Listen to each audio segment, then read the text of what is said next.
Until he makes bad decisions, he's still just a grumbling guy. Correct. He's a grumbly dude. I'm like, I don't know. I just who does not every movie has that guy. Not every movie the bad guy comes from the good side. And I was like, who does he remind me of? I feel like there's been other movies we've watched where it's like, okay, this is the role for you. But then obviously, hold up, you're not going to tell us? No. I thought he was. So you don't actually have someone? You're just saying he's building up this whole time. I'm asking the question. Oh man, Rem and I are sitting here waiting. I'm like thinking, and I can't come up with any names. So I'm like, I hope Rem he tells is thinking, us. I can't wait to shut down this hot take. What do you got? Welcome to The Cover, where three Hoosier friends judge books by their covers and movies by their trailers. That's right. I'm Brett, here with my fellow Indiana natives, Remington and Marcus, ready to dive into the stories that keep us up all night and occasionally put us to sleep. Whether you're a bookworm, movie buff, or just here for the witty banter, we've got you covered. Each week, we'll dissect a different book or movie, sharing fun facts, hot takes, and moments that make Marcus cry. Spoiler alert, we're not experts, but we're definitely opinionated. From literary masterpieces to blockbuster flops, nothing is safe from our snarky reviews and wild tangents. Who knew Hoosiers could be this entertaining? So grab your popcorn and reading glasses because we're about to embark on a hilarious journey through the pages and screens that shape our lives. Or at least our weekends. You're listening to The Cover. Let's get the show on the road before one of our kids wakes up. Anyway, we're at Mad Giacomo. I have to get here. I could feel a headache coming on. Mm-hmm. And so if I don't take care of it early, I'm really screwed. It gets really bad. And I have way too much to do today for that to be the case. So I'm like, all right, I'm going to run into this CVS over here. I'm going to get Red Bull, and then I'm going to take the medicine, because caffeine. I'm sorry. Caffeine is great. Let's start over with the health regimen. So he's throwing the kitchen sink at this thing. I'm throwing the kitchen You're sink. not going to make me tired. So caffeine and Tylenol? Oh, no. Caffeine and Excedrin. Excedrin. Which also has caffeine in it. Okay. Oh, yeah. I'm hyped up right now.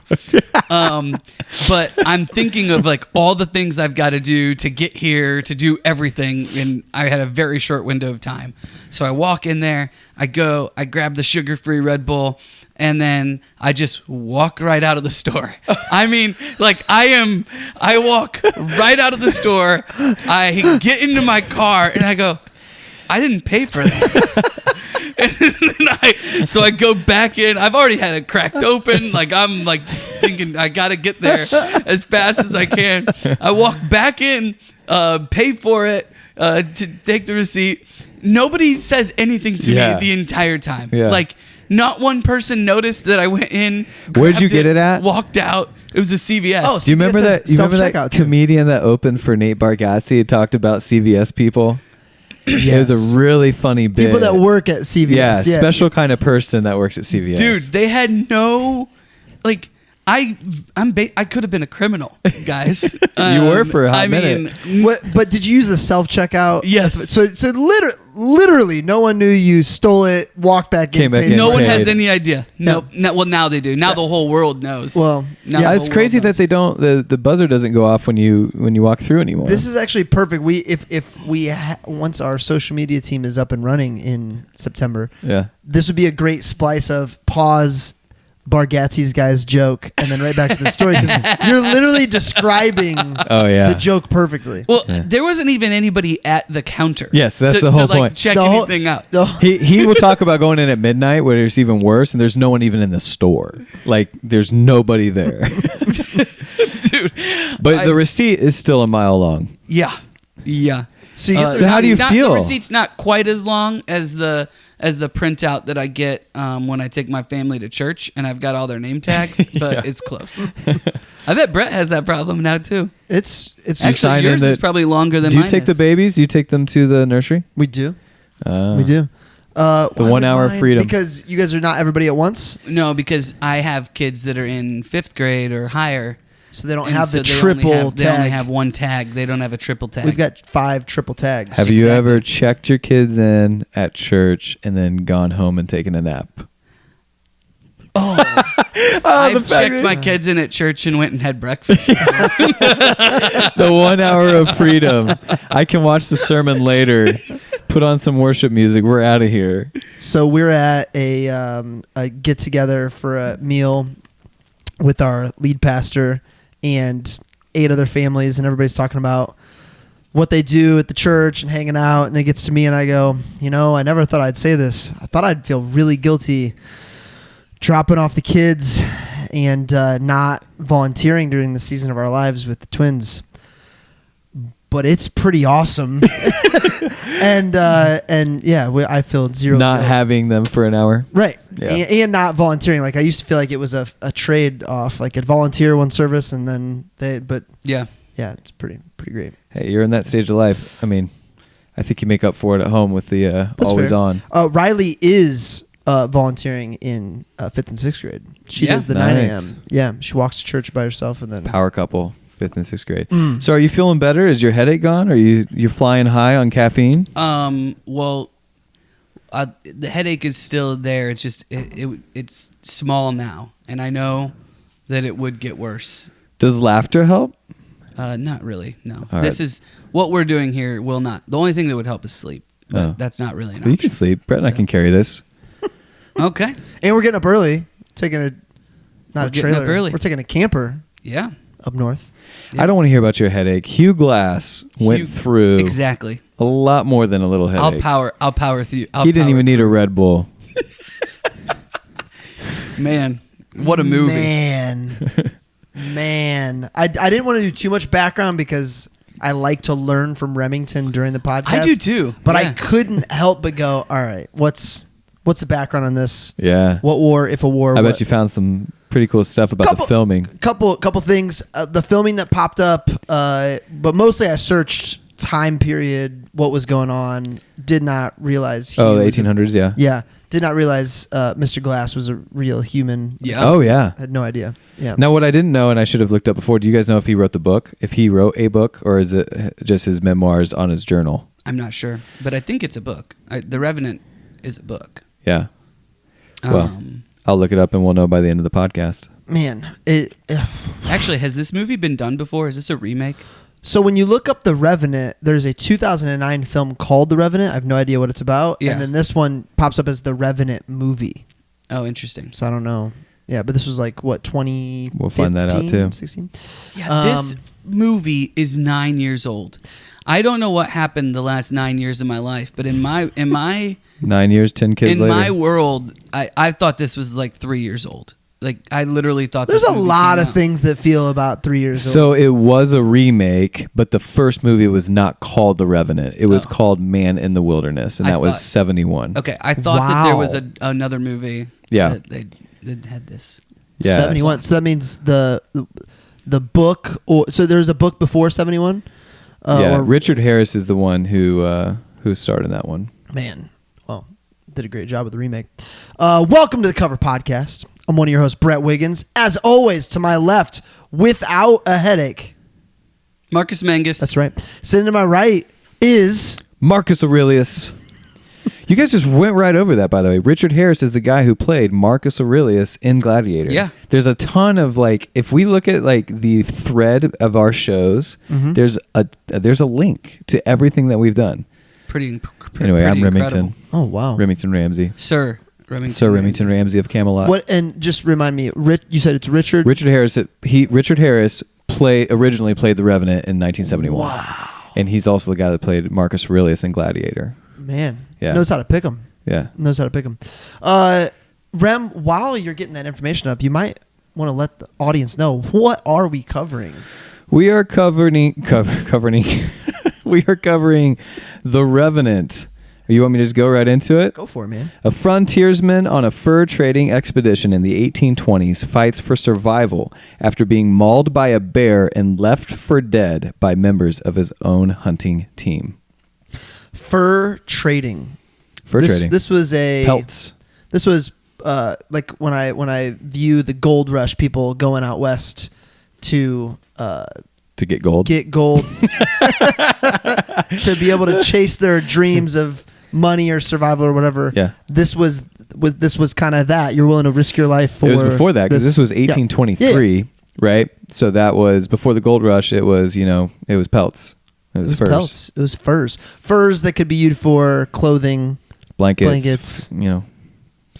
Keeping warm. I mean, back in the day, you There's no basically heating, there's no- it's fire and pelts that keep you warm. These dudes are serious about their pelts. All right, what you going into it, Remington? What's I don't know if you remember this, but I was going through a really rough time in my life when you and I We went to see this downtown. Yes. And it was the first time I went to a movie theater where you could lay completely flat and watch the movie, which was kind of weird because Brett was sitting next to me. I was just going to say, you guys laid right next to each other? We were the only ones in the Circle Center, right? Yeah, Circle Center Mall. Man. But RIP Circle Center Mall. Circle Center bad. used to be so cool. Dude. Remember Arts Garden and like I wasn't around. You want to Indy hear for my any of Circle that. Center Mall story? Absolutely, I I do. Okay. I was on the phone with Jessica. I think I was down at Circle Center because I had a meeting downtown or something, and it was close by, and that parking garage is easy to get to. Oh, and the Galactic Delt Society had a secret meeting. Got it. So I had like call it an hour before this meeting, right? Maybe 2. And so I needed to work somewhere, and I went up, and I'm just on my computer working. I'm talking to Jessica on the phone. Yep. And this guy comes up to me. I think he was homeless. Yeah. Comes up to me, and I'm just on the phone minding my own business, and he starts sputtering nonsense at me. This is on the elevator? No, this is I'm like sitting down at a table, Okay. just working, like have my computer out, Got it. talking to Jessica, and he's sputtering nonsense at me, and I'm like, "Can I help you? I'm sorry, like what's going on?" It's like, "You know what the problem is," and blah blah blah blah yeah. blah. So he's tripping. And I was like, I don't, I'm not sure. He kind of walks away, goes and sits down, and just keeps sputtering stuff at me. Yeah. And so I'm on the phone with Jessica. I'm like, hey, stay on the phone. I'm going to pack up and just walk. I start walking. This dude starts following me. No. I am scared to death. I'm Yeah. like, Jessica, just stay on the phone. If Paul Blart is I'm like, nowhere if to be something found. goes down, like, call the cops. Like, Yeah. tell them I'm missing there's Circle something Center is going on where in I Circle started. Center Mall. Here's where I'm at. I go all spy. I go, spy movie or whatever. I dip into a store. You're going in between the clothing. I'm going around. I'm like watching this guy, trying to see what happens and where he goes. And I keep an eye on him. I'm like putting disguises on. No, I didn't do disguises, but I was legitimately scared for my life. Yeah. Well, it's funny you say that because I was going to say homeless. Like the epidemic inside the mall, and like it's not a crime to be homeless. No. It is a problem if you're tripping on acid and haven't taken a bath in 3 weeks, and you're walking the mall, aggressively, talking to people. They did nothing about it. Right. Like they I don't know if they were scared or they just didn't care, but like the mall just went. The last time I walked through it, it was 50% or less occupied Yeah. in terms of retail, and it's just so sad because I remember like when I grew up in Muncie, Anderson, like coming to Indy to go to the mall, Circle Center was like the thing to do. And Like it's so cool. You could walk all around. oh yeah, it was a very unique setup and Really like, cool wedding venue. up yeah, there the in Arts middle. Garden, and it was beautiful, and it still is. Like you still drive under it, but you go inside, and it's just like. Do you guys know what they're planning on doing with that? No. So I've heard they're knocking it down and putting up a Bottle Works concept. Yeah. Which is strange to me because like you're downtown, you think you'd build up, and they're like knocking down the big buildings to put a 1-story, 2-story. Give me a Bottle Works concept summary. A garage hall with a bunch of vendors. Got it. Have you not been to Coke's Bottle Works? It's very cool. Yeah, it's really neat. I mean, it's just, picture a big warehouse but with a bunch of food vendors and duck pin bowling and stuff like that. It's hotel, really fun. Okay. movie theater. Yeah, but it's just not what you would picture to knock down Right there. Is that the one- 4-story Yeah, mall. right there. I don't know that makes sense. I know a lot of the redevelopment happening downtown. They're taking an office building and they're going to put in like condos, and they're just going to make the building makes sense. mixed use. Yeah, that makes sense. Yeah. big warehouse, lots of vendors, lots of food. I like food. I like lots of different foods. It's good food too. It's like lobster. It's a cool like date night place. Yeah, Well, it's like what's the Fox name- Garden type. What's the name of that area where the Coke's one is that you just said? Bottle Works? It's called. That's the name of the That's area. called the area. Yeah, it's Bottle Now Works. it is, Bottle yeah. Works Hotel, Bottle Works. Because I've been duck pin bowling in Indy. Yeah, that would probably was not. No. their- Not that one? Yeah, No. that might have been Fountain This Square. is Fountain this is Square is within what I'm like the thinking of, last yeah. 4 years? Yeah, Yeah, yeah. Hmm. It's 9 cool, though. years. Who knows? Going into this round of Revenant, I knew I had seen it before. I actually forgot when I had seen it, so I'm glad that moment meant a lot to you, Rem. Because Thanks, man. I knew I had seen it. I mean, how often do you take a buddy to the movie? I haven't been to a movie with one of you guys in no, forever. as soon as you said it, I'm like, that makes sense. Although I asked Kelsey to go see Deadpool, and she said, you can take one of your guy friends. I'm not going to see Deadpool. Riley really wants to see it. Okay, I'll take Riley. And I said, Riley, have you seen any of the Deadpool? She's like, no. I'm like, Oh, boy. so I'm semi-explaining it to her, and she's like, well, this one's with Wolverine. Do you think it's still going to be like Yes. that? I'm like, 100%. they're boys. Yes. Like, they know what they're getting themselves into. So, but hey, maybe that'll be a fun Yeah. brother-sister date Yeah. night. It could be fun. Let's take the cover there. Okay, Yeah. we could Yeah. do that. That's Yeah, fine. yeah. Triple. No, Are blood we squirts? gonna Probably do no- it? Are we gonna do one that's in the theaters and then do and then do? It'd be really fun if we We're could all do a sitting live there taking screening. notes. A live screening where we're actually talking through the movie. You know, that would annoy a lot That'd of be people. hard. I I realized don't know when if we I can do was that. taking notes for this, it felt like I was live tweeting the movie at moments because I would make a note on something and then it would be like, "Oh, this happened," like that. Yeah. And that's how I took notes. Yeah. So this time I watched it. I didn't remember all of it. In fact, the beginning of the movie almost confused me and made me go, "Did I see this movie already?" The beginning. The beginning, because it kind of slow plays what's happening. But I guess all I knew before rewatching it this time was I knew that this was the movie that finally got Leo his Academy Award, Yep. right? Yes. This was it. And he had been nominated some record amount of times. I think Meryl Streep probably owned the record for most nominations before an actual award. But that is what I knew going into it. And I remembered he was fighting for his life and surviving. Did not remember any of the. You remember the bear? Did not remember the bear. Wow. Did not Wow. remember the fur trading scene. I was so focused on my hurting friend that I was probably just praying for him the entire movie. Yeah. What were you guys doing when you were laying down? Okay. Marcus, what'd you know going into it? I knew that they had pegged it as an Oscar-worthy movie and an Oscar-worthy performance. But so you saw it in theaters? Yes, I did see this Yeah. in theaters. It's really interesting on that note that I've never thought about this as if you're the Actors Guild, because he has been nominated 5 times, never received the award, and I want to go back and look and see who beat him all 5 times. I didn't have a chance to do that yet. Yeah. But they have all the information about the movie going into it. So if they know that they started filming here and then had to move it to South America and it doubled the budget from 60 million to 130 million and all the things they did with the lighting and all that, I'd have to think that goes into the consideration for giving him Best Actor. Well, what I didn't realize until recently, I don't know when I found this out, but when people have a movie that they think can win, they go on like tour, or if they're trying to win. Oh, yeah. if Tour. they're trying to win Best Actor or whatever. Yeah. Every like, it's show, It's every basically late a night marketing like. Yeah, but the Actors Guild doesn't take into account our vote. No, but it's political. Like they are lobbying. Enough people have told us that this should be it. They are lobbying Yeah. that group of people Yeah. and building up this movie. And I don't know who all the players are, but I didn't realize just how political it was. Yeah. And that they have to go and they're actually lobbying for Sure. different things. It's crazy.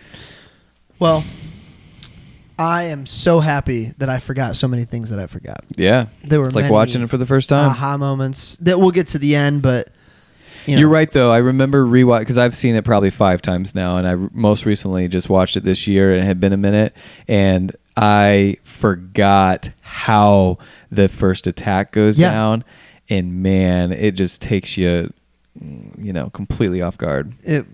it was a lot. I got thoughts. We're gonna get into some slam poetry and some nine words. 9 words. Marcus. I'm gonna give you more time, but just know you got 9 coming up. I'm ready. 30, oh, he's ready. Do you know how it's gonna end, or you just know beginning, end, and how you're gonna get there? Walk us through your brain on when you're figuring out the 9 words. Do you go, this is where I want to start, this is where I want to end, or do you just? I'll start tell you what he going? does. He thinks the character, and then he thinks about the title, and then he fills it in with adjectives. I don't really think about the title. What you have to do is I guess I don't know. I don't know how my brain does it, but you've got to take what's the point of the movie, right? Oh and gosh, then this is good for me to know because I don't start with any of these questions. This is I have to think about what's the storyline, and then is there a character or a part that I have to hone in on, or multiple characters, and then I've got to find words that say enough with just one word. So, like, one of the words that I'll use is abandoned. I abandoned my boy because I was trying to figure out how can I tell this story with just one word. Man, so It's glad you tough. got locked into this role. You guys know what movie I just quoted? Just kind of went I right past didn't that. really hear I you. abandoned my boy. I abandoned my son. No. Another Daniel Day-Lewis. There Will Be Blood. Oh yeah, I haven't That's a big seen that line of movie. them. That's a slow movie. That's a very slow movie. That's the kind That's of not one that I just want to watch. yeah. usually. I mean that's a Best Picture-esque it's art house. quite the performance. Yeah, but it's he's incredible and slow. The dude that actually plays the Riddler in the new Batman series is the protagonist in that. Yeah. Antagonist. That kid. Yeah. Yeah, that's a weird character too. He's a weird dude, and all the roles that he plays are very strange. Yeah. Did I see they're coming out with another Joker with Joaquin Phoenix? Yeah. Yeah. So is it like a with Harley Quinn and, Right. and Lady Gaga's Harley Quinn? Is it a pre to the movie that he already made, or is it after? Well, he's not. He doesn't die at the end. Yeah. So He's he still alive. Spoiler alert: he shoots Robert Robert De Niro. Got it. For some reason I was thinking that he pulled the trigger on himself too after that. That movie is movie's wild. eerie. Dude, Wild. Yeah, talk about a weird dude, Joaquin Phoenix. I know. But he crushed. We don't that. celebrate Joaquin Phoenix enough, man. Holy cow!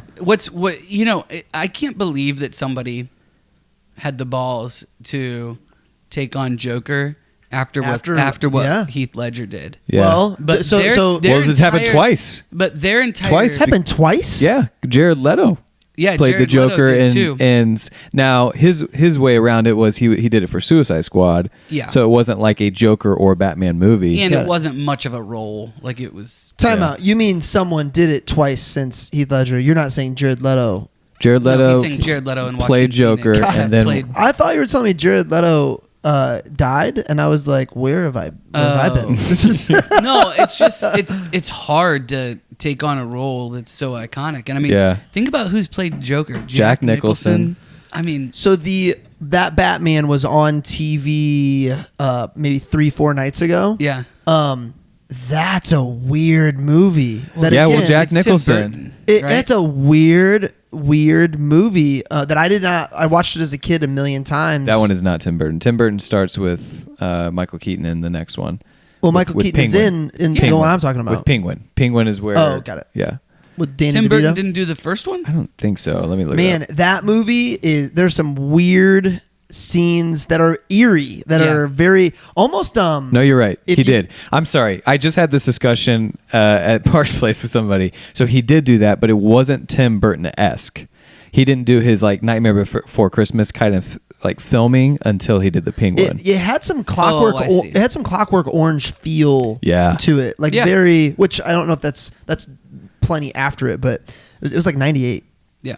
And I Yeah. told Riley, I was like, "Oh, I watched this when I was little." She was like, "What?" No. Batman was 89. 89. Sorry, 89. And she's like, "What?" I was like, "Yeah, it's probably 5 or 6, 7." And it was, but she was like, "How old are you?" My wife was like, "How old are you?" Like, what the heck? Well, on that note, though, Alejandro was the first director in, I think, 40-some years to go back-to-back. So we talked about how Russell Crowe went back-to-back Best Pictures Yeah. with not Cinderella Man, A Beautiful Mind.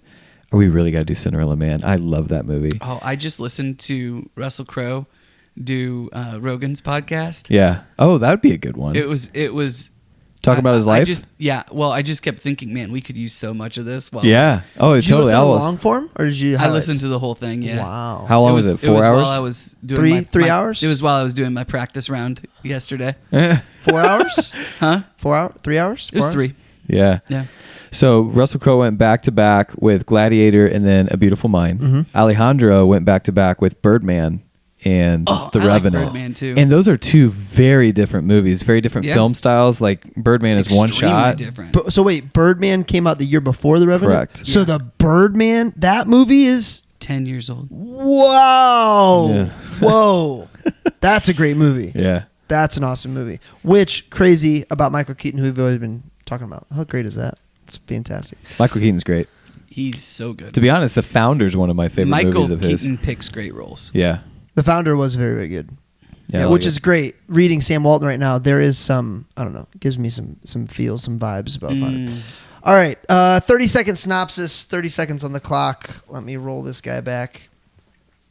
And go. Mother killed village. Just brutal. Father, son, surviving. Fur, Fitzgerald, butthole. Lost. Attacked by a bear. We're gonna save him. Bridger does the right thing, does the wrong thing, makes his way all the way back. Pawnee, friendly, saves the day. Finds Fitzgerald, one of the most epic final battle scenes of all time. Did you say Pawnee? Pawnee, one of the Pawnee Indian. It was someone from the Pawnee tribe that saved Glass. Oh, yeah. The friendship that they created. Yeah. Pawnee. Pawnee. When I think of Pawnee, I think of Parks and Rec. Different. Well, kind of. That was actually one of my notes from the movie, was that it wasn't just like Indians versus anyone who was white. They're like, if you weren't on the right tribe, you were. Oh yeah, they were against each other. That's why yeah. they called them savages when they first got over here, because they were like, they're killing each other. That's got it. They call them the Ree, they have which no is rules. actually They just kill each other. Akari, I think, is the actual name of the tribe that they're focused on for this. But it was interesting to see the dynamic of the French in there Yeah. in the movie Yeah. too. I had forgotten about that. yeah, I had forgotten. Layers of trading. What Yep. state was this in? Do we know? I don't think it said. Oh, okay. I don't think it said. I was But it had thinking- mountains. I mean, it was things like it was out west. I Like was it's thinking Well, he brings up like Texas. north, like Montana or something. really. I was thinking more like that would Colorado. make sense. Fitzgerald talks about Colorado could have been the case. taking all of his money and going to Texas and buying land. It's so you would definitely think the it's- frontier. Yeah. At the time, I just couldn't. I wasn't sure where. Yeah. 1823. Who was the president? 1823. No idea. Wrong guy. I'll look it up, and Nah. while you're doing your 9 words, I'll let you know. 9 words, Marcus. Ready, set, and role play. Dude gets mauled and abandoned, but exacts his revenge. Oh, you're so good. Andrew, so good. Andrew Jackson. Oh. Andrew Jackson was You the know, president. I think your 9 words are so good that there will come a day that It'll be a brand. directors reach out to you and go, Can I get the 9 "We word need summary? the 9-word summary." They're good. Yeah. They're real good. They're real nice. We'll put the 9-word summary on our cover. Real nice, Clark. Heyo. You had mentioned the opening scene before I started watching the movie in our group text. Yeah. Could you imagine being completely surrounded by people trying to kill you?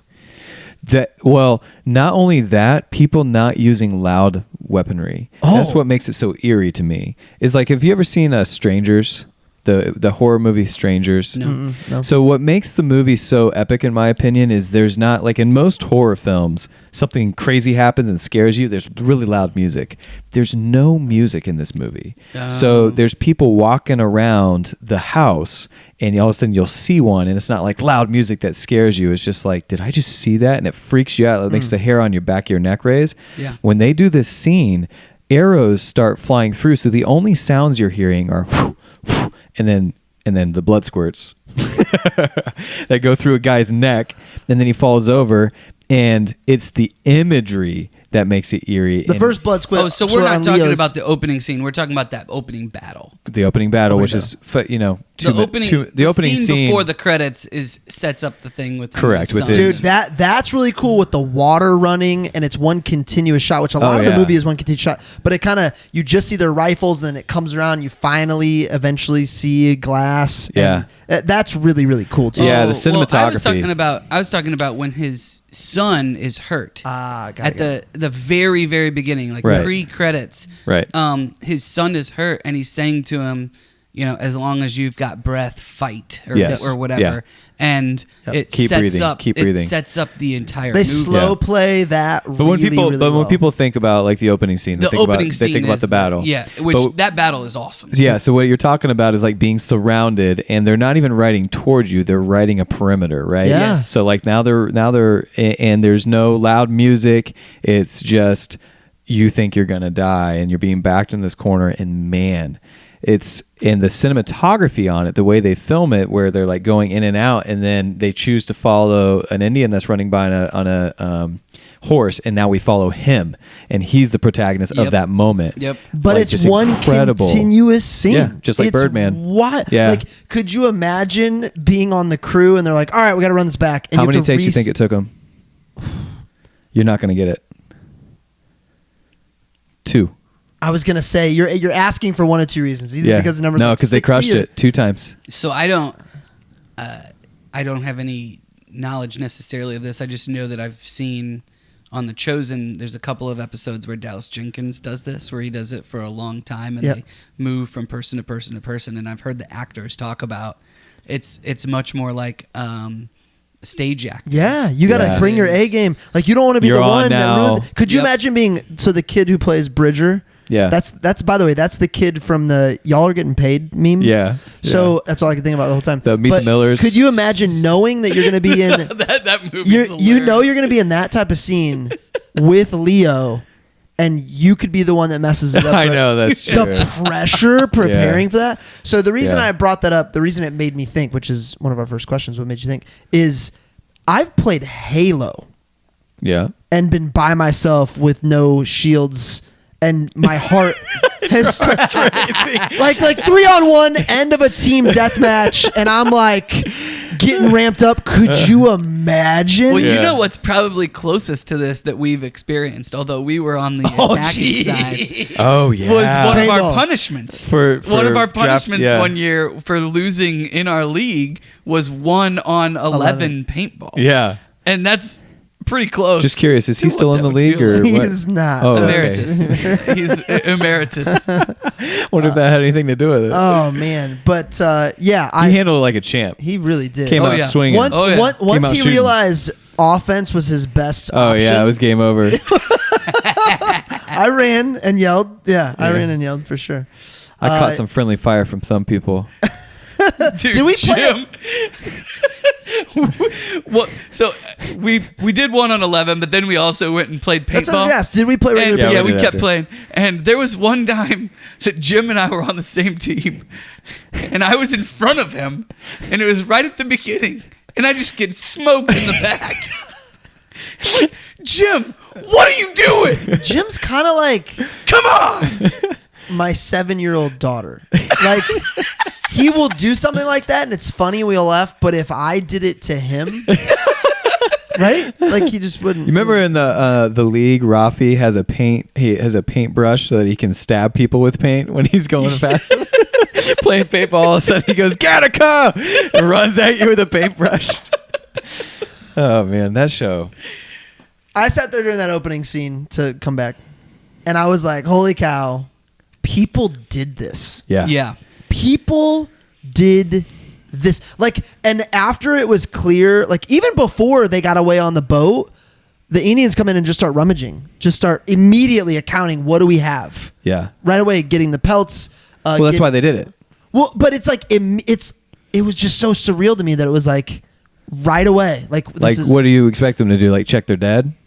Check that Take they're a break? dead. To be able to celebrate, it's just work. It's just work. No, because like it's not just work. It's like whoever, like you're working on a team, but also there's a lot of corruption even amongst them to where they're like, I got to find jewelry before someone else does. I'm looking out for me. Yeah. I mean, look at Tom Hardy's character during that whole thing. He's still grabbing pelts on his way out. He's got 2 arms with the pelts, so much so that he can't defend himself when someone comes at him with a knife. Also one of the things that it was like, wow, like people really did this, and I'm sure there are parts of the world where people still do something like this, sure, but like it was like, holy cow. That reminds me, I was listening to the Pirates of the Caribbean episode, and Brett goes, "Remember when there used to be pirates?"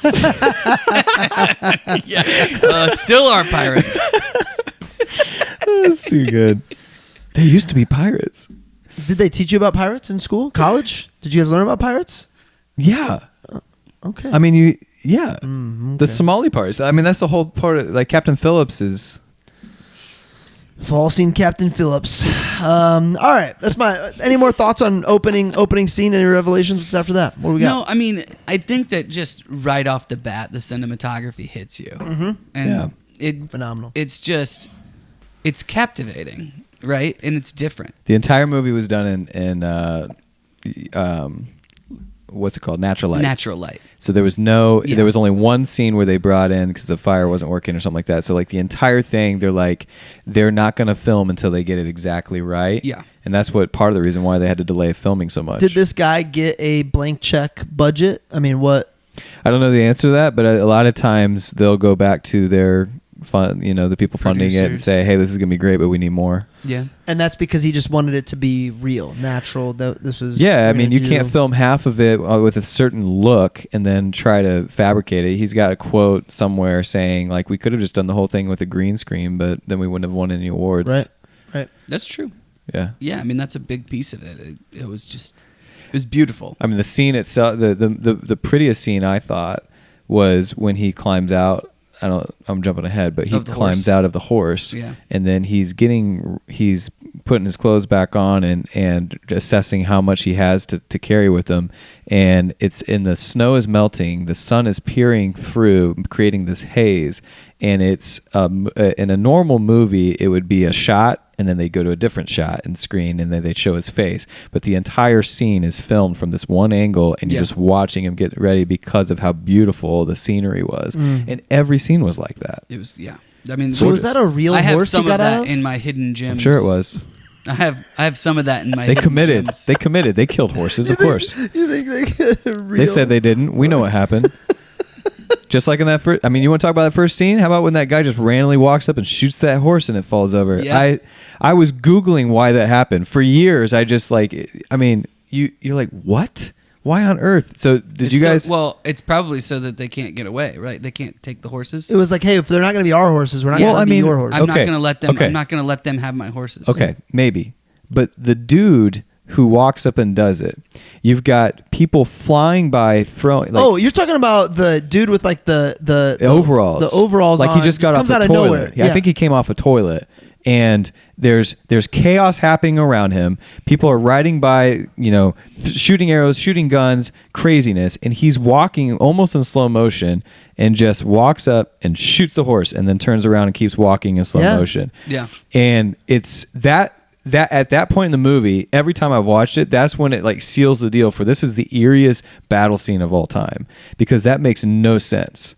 And so like I read up on it and there's some interesting theories on it, but you just figured like when you saw that, you're like, well, you're going to take over. We don't want you to have our horses, but he doesn't shoot any of the other. There's 3 other horses standing right there. I thought the idea was like, we're not going to let these guys have our horses.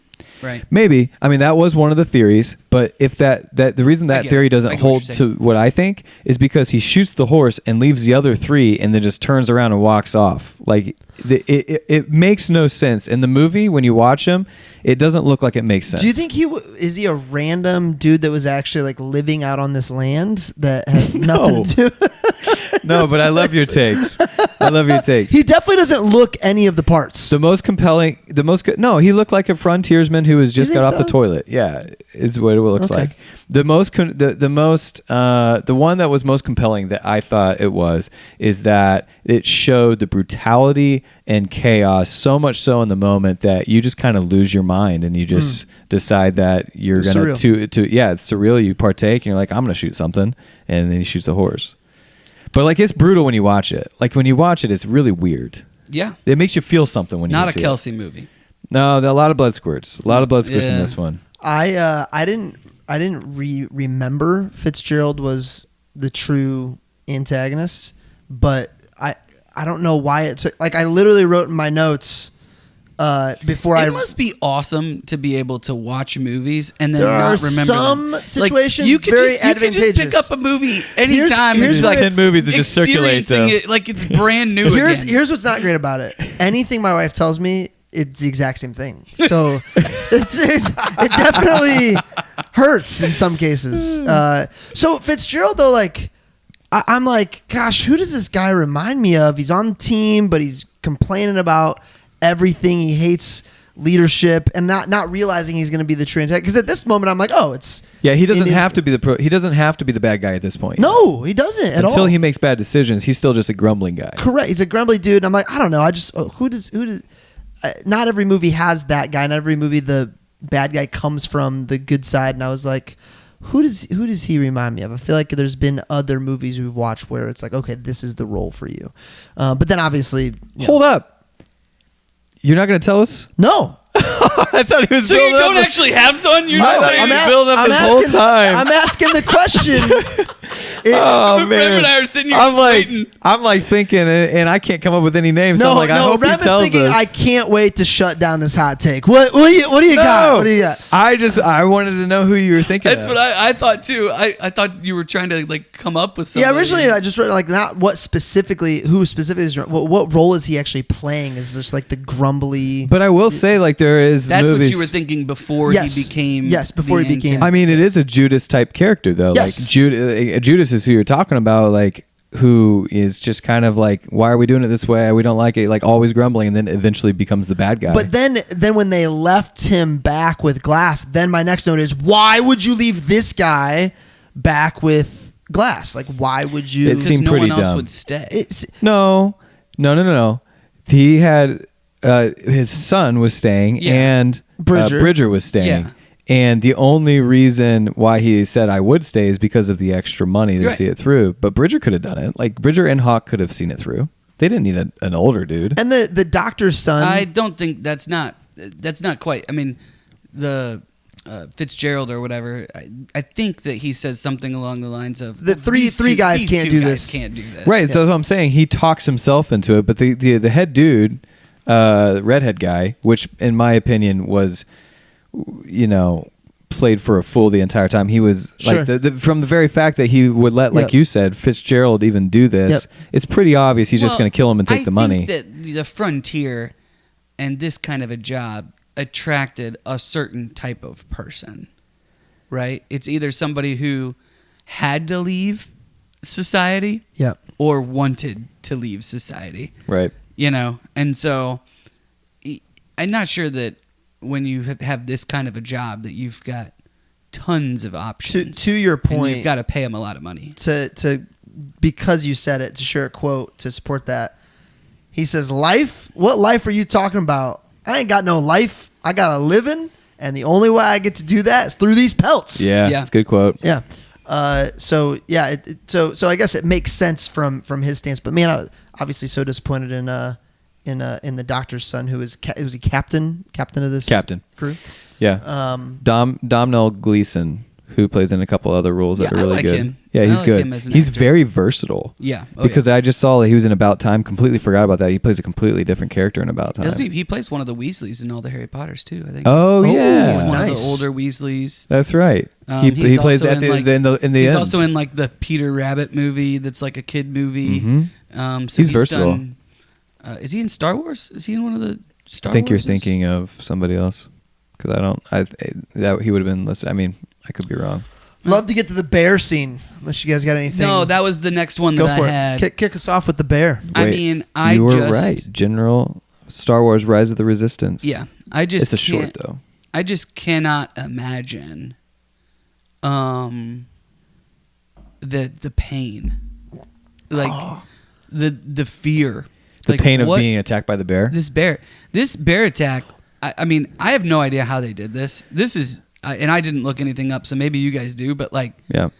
that was as realistic, Yeah. and brutal of an attack as you could see. And then it doesn't just happen once. The bear comes back. Oh Yeah. my gosh! And the makeup is, I mean, you believe. Like I remember the first time we watched it, I was like, I think it's a real bear. Like I think they they dude. figured out how to. So basically, what they did was they put a head. A guy wears a blue suit, and he puts the head on so that he can actually mimic. It's an actor who mimics the movements of a bear, and then they use the blue screen basically to put the computer version of the body in. But his head is pretty accurate where it's going all the time. He's got this quote about for long extended periods of time his head would be in Leo's butt. Yeah. and he said, I'm sure that's somebody's dream, but it wasn't mine. Did they describe how they threw Leo around like a rag doll in the? No, was I that, mean not in this particular Yeah. one, but go ahead. That scene, though, I mean, just incredible. You want to talk about how much, like, I think just how tough, these guys were or had to be. I mean, I just can't imagine enduring that and then having to come back from it with not like he had like pain medication or anything else. no, but we'll get to that scene. That's pretty Do you interesting. think he played? He realized I need to play dead. Or do you That's think what he I was thought just in so the first exhausted? when he's laying there and Passed you out? in the no, when he's laying there the first time and the camera's got his eyes locked on you, he's playing dead there. Mhm. And then the bear literally puts his I mean, they do such a good job of not just making it just like this vicious thing. Yep. It slows down and the bear puts his paws on his head and you Yep. feel that pain of the moment. Yep. But the second time he can't move. Man, it just got worse. And honestly, it got worse and worse. I'm like, it can't get any worse than this. And then watching them sew him up actually probably became the cringiest part of it for me anyway. How about him still, though, pulling the knife out and killing the bear? Oh, yeah. Yeah. Like- Killing the bear as it comes at him. Incredible. Yeah. Yeah. They did a really, really, really great job at making me feel extremely uncomfortable many times during this movie, which is obviously what they were going So for. you'll probably give it a 5. They did great. And actually, I thought the first when the bear first charges him and like kind of like pushes him all the way out of the way, like I don't know, they slow played the whole thing. After that, it kind of let's talk too. Like, go ahead. him ripping his neck apart, like With the claw? with his claws. Yeah. I mean, just feel it. So one scene that I didn't understand what was happening until I understood what was happening was later on when he's on his own. He's been left by his crew, and he's drinking water Yeah. for the first time, and it literally starts to like leak through his neck. Uh-huh. And then he just immediately this gunpowder. He has to cauterize his own wound. So cauterize. That's what it is. Yeah. Okay. So and he puts the gunpowder in his neck holes basically, and I'm like, oh, like it's gonna work like mud, kinda, and it's gonna. I'm like, okay, cool. And then he's starting to fire. I'm like, oh, he's starting to fire. And then he puts it on his neck. I'm like, oh my gosh. Yeah. I didn't see that coming. So say what that's called again. That's Cauterizing. Cauterizing. Okay. So Yeah. that's basically melting all the skin around to create a Seal hole. it. Well, seal it. Yeah. Cauterizing would be like if you're bleeding, right? You've got that hole. You've got to stop the blood somehow. So when you put the heat on it, right? It helps the blood to congeal and. I thought it was cauterize basically out. like creating a scab. Like that's what a Essentially. scab got it. is. Yeah. Is this dry blood that stops it? There was that. There was him creating the fish net out Yeah. of rock. There were so many moments where I'm like, I've got to learn how to survive. The level of survival skills where he created the rock, like that was where I thought that exact same thing. Is like, man, the ability to create the rocks in a way where you trap a fish, and that was the only way he survived that day, was like getting that fish. Nuts, man. Or seeing the coyotes, the wolves, killing Those were wolves. Was it wolves? The bison, buffalo. What would you? Bison. Bison. You know what was interesting about that scene is he doesn't immediately go over and start eating the buffalo. And so that scene is a really long scene where he's just staring off at it, and it's very artistic how it's done, where like the wolves pick off one buffalo and take him down. And like I was trying to figure out what is he thinking there? Why are we watching this? I think he's thinking, I'm gonna let them eat what's theirs and then wait till they leave and have what's left over, is what I was assuming was happening. Maybe I thought it was metaphorical. I thought it was like a metaphor for, you know, just the wild in general. And I felt like, I don't know, maybe he felt like the buffalo and the, you know. Would you as a human be able to walk up to wolves? I think they would attack you. That's why he had fire. It's fire that gets rid of them. Yeah, they would hunt you. Yeah. Just like they What are did you the saying buffalo. about, why does that matter? Because the wolves were still attacking the buffalo. No, I'm just saying an entire scene goes by where he doesn't immediately, as soon as he can, rush to the buffalo. The fire is what catches his eyes, and he's like, "Oh, someone's eating that buffalo." He probably didn't want to go back to the buffalo in case they came back. No, right. So what I'm saying is, like, the point of the scene of showing the buffalo going down was played for artistic feel. It wasn't like, because you could have just seen. I thought he laid down to rest. That's true, and they probably did it in part because they could. Right. But also just showing you, like, this guy. We as humans, you know, if you're put out in that situation, like, you're not necessarily the predator anymore. Like, you've got to think differently. You've got to act differently, because those wolves are working together and they're taking down this buffalo. Yeah. You could be next at any time. Like, you've just always got to be on. I thought he laid down and took a nap and waited for the wolves to get done eating. He might have been. I think so. I mean, he might have been. But he would have waited for them to clear out. Okay, here's why he waited too. When he sees the fire, he didn't make that fire. So he immediately knows someone's right, and he didn't like try to sneak up on the guy. He walked slowly to show that he wasn't a predator. Did you know? I looked this up. He ate an actual buffalo liver. Yeah, he didn't want to. So why did he choose to do that? Because they originally had a pancake esque thing for him to. He's a vegetarian. Sounds amazing. So they made a. So there's an extra layer to this. They made a pancake that had food coloring that was supposed to look like a liver, and it just looked so bad in Leo's eyes. He's like, all right, I'm gonna eat this liver. So he actually ate the liver. Did he do the fish too? I don't know about the fish. Dude, wouldn't fish scales hurt to? Yeah. Yeah, put it there? for sure. Yeah. But it's not like he had It wouldn't anything- just hurt; it would be nasty. Yeah. He didn't have anything to scale it with, though. So He had a knife.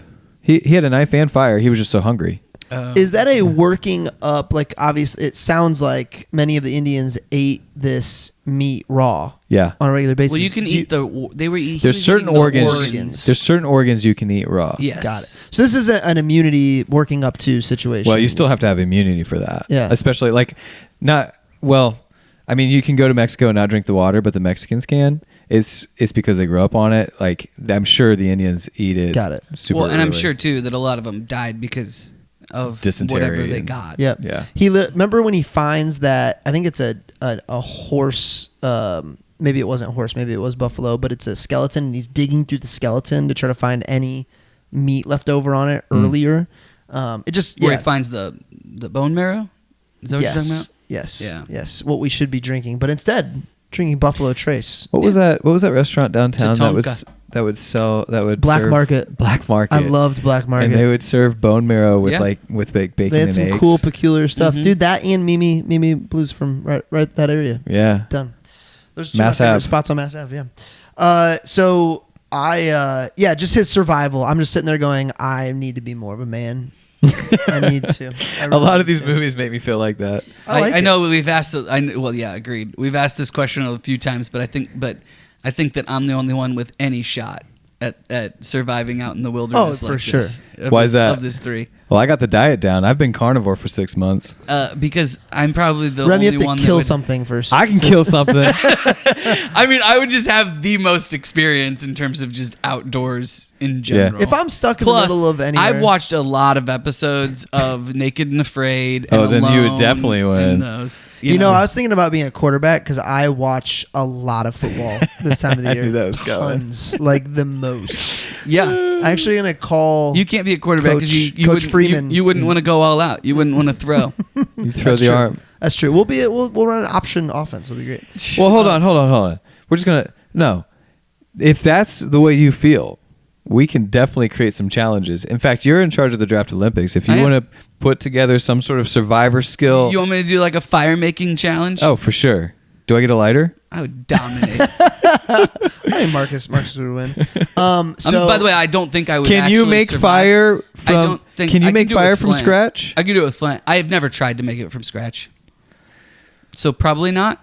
With are flint, people like- people laughing at us because we're saying fire So- from scratch like we're cooking in a kitchen? So that what probably you say? probably not, but I do know how. So I think from scratch is just a term.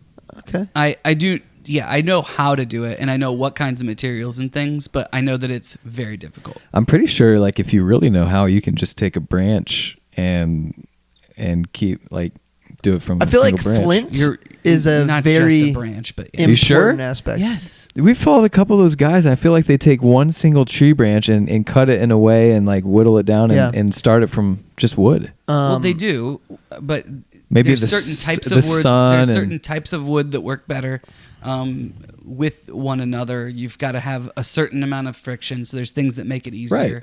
But yeah, I mean, that's shoot, what I'm just talking give me an hourglass like Toy Story. Just put it right above. about. That works fire too. some I have ants. done that before. To ants. Well, not to ants. No, I'm not a psychopath. I guarantee Reed has done that. Not to ants. No, he likes animals way too much. But So you talked I about, don't actually think I would survive, but I think I'd have the best chance. I agree. You said Leo ate the liver. He's vegetarian. What do you think goes into preparing for a role like this, mentally, physically, like just? I'll tell you this much. Yeah. He took 2 years off when it was done from acting, which is usually a death sentence for getting roles. And how long did they film? How long did they film this? I think it was 18 months. Wow, really? Wow. Yeah, because they got set. It was an 80-day shoot that they got delayed because they had to move everything to South America. I'll look up the actual timeline on that, but 2 years. he took off. once they got done filming. He took 2 years off, basically to recover from the role. Jeez. Well, when I was listening to Russell Crowe talk about just all the things, he was saying, when you're acting, it's rough. Like it's 4 a.m. wake up times. You're working 16 hours that day. You're away from your family. You're stopping and going. Oh. It's a tough life. And then to do one like this where you're outdoors the whole time. The amount of time And they get it had in to the be really water, cold while they were the there. amount of time they get Yeah. in the water blows me away. Yeah. Like that would be freezing. Wow, 2 years off after. Yeah, that doesn't. I was wrong. surprise I don't know why I said 18. It was 9. 9 9 months? Nine Sounds months. Dude, better. I mean, 2 years off is Yeah. wild. So 18 they sounds took- better. Yeah, remember the Titans. He came back. You guys know what role he came back for? His first role back? Inception. Nope. No, that was way earlier. I think it was before. That was before Revenant. Yeah. This came out in 2015. Yeah. You mentioned it on our last show. I don't know if that helps. Is it Once Upon a Time Uh-huh. in Hollywood? Yep. Once upon a time. That's 3 times now When- I've heard of Quentin Tarantino bringing an actor back. Mm. Like he just has his. I mean, Yeah. Quentin Tarantino calls you. You say yes. There's certain directors that these guys They like- really will do anything. do stuff for you. Anything else survival wise that you feel like blew you away? Like one of my notes is just it becomes survive and advance at some point. Well, I do think that no matter how good you are, I don't think he makes it without that help of the Indian. No, And so he doesn't. Who Dude, pretty much gave his life. What I mean, he looks at him. That's true. I don't know if it was supposed to. So is he the Indian that's hanging when Yeah. he leaves? Yeah. yeah. The lack of emotional reaction. What does that tell you about the time? Yeah, Like, it I gets saw me- that too. It makes me question. Like, wait, what is it? Him? But here's a guy who just lost his son, Sure. and he's he feels like he's lost everything. What's one more thing? I feel like is kind of now he was disappointed. You could tell like in his face. He's like, "What the heck, man, this guy." But it wasn't like I'm gonna sit here and cry about it. You probably just don't have the energy to emotionally. Yeah, I mean react. he's still trying to survive. To your point, Marcus, on him saving his life, I don't know if it was supposed to be. They had a couple of fun moments between the two of them, creating their friendship. But one thing he says to him, he says, "Your body is rotten. You could die." Yeah. He just walks away. And he just walks away. Yeah. And it was, and then he ends up, I don't know what serum he creates using herbs or whatever, but he ends up creating that. Ooh, I got a fun fact for you there. Yes, sir. They let him run wild with that, and that was actually a home remedy that his own father had concocted. No way. Yeah. So this was an actual Native American. Wow. Yeah. Cool. Awesome. Well, it creates Were like all of them Native Americans? I'm saying that scene, that guy. Yeah. The medicine he used was an actual remedy from his parents. Right. That's awesome. Yeah. You're saying the opening scene. Were the other Native Americans actually Native I don't Americans? know. I mean, there's hundreds of them. I know. So I have no idea. Okay. So it's a teepee, right? It would be like a sticks shelter. It was a shelter. So cool. So awesome because it's a huge snowstorm. So I don't know if this fits your question. Shelter but building is a big key to surviving. You're talking about like survival. Tom Hardy. So to your point, Brett, about we don't know he's the bad guy yet. We know he's not a good guy, but we don't know he's like going to be the bad guy. He's a total jerk once they get like scene 2 or 3, and he's running around. He's like yelling at everybody, just annoying. But then he takes his hat off right after that, and because you're thinking to yourself, without knowing, you're thinking to yourself, what made this guy this way? Yeah. Yes. And then he takes his hat off, and you see that he's been scalped. Yep. And it's almost like the movie. It's like the director's aim to be like, hey, slow down there. Like, don't just prejudge this guy. There's a reason he's like this. And then you're like, oh, okay, starting to make a little bit more sense.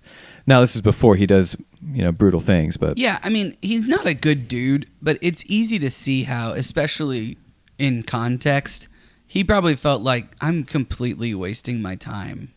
Oh, yeah. This guy's going to die. Yeah. Like, and I need to get paid. Right. Right? Like, so you can at least empathize in that sense. He's the only one being truly logical, not letting emotions get in the way. Now, crazily, Glass survives. Well, right?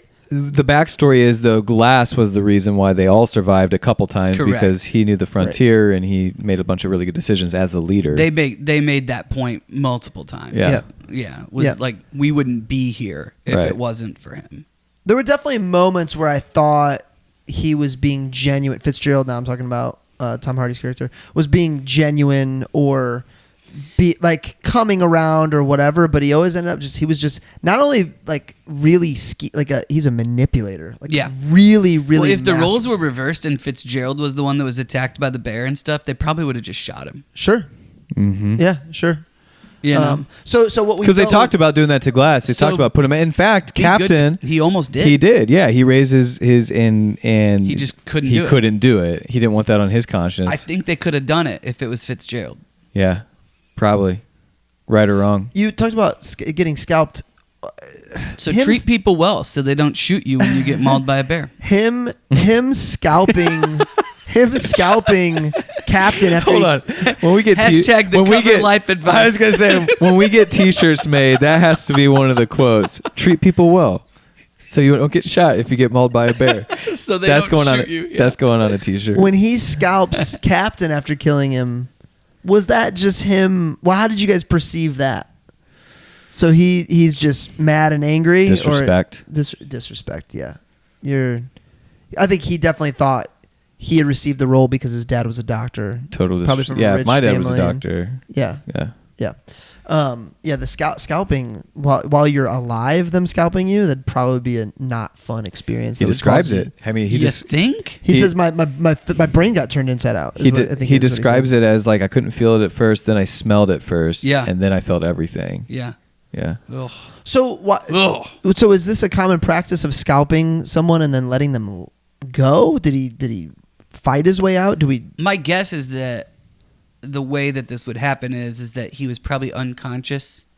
Right, he got thought knocked that out. He was dead. Oh. So then they were scalping him. Then he Came woke to- up came to and probably killed him. the Yeah. person that was scalping him. Did he say it was Indians that did it to him? Well, I'm sure it was. Yeah, I mean, Oh.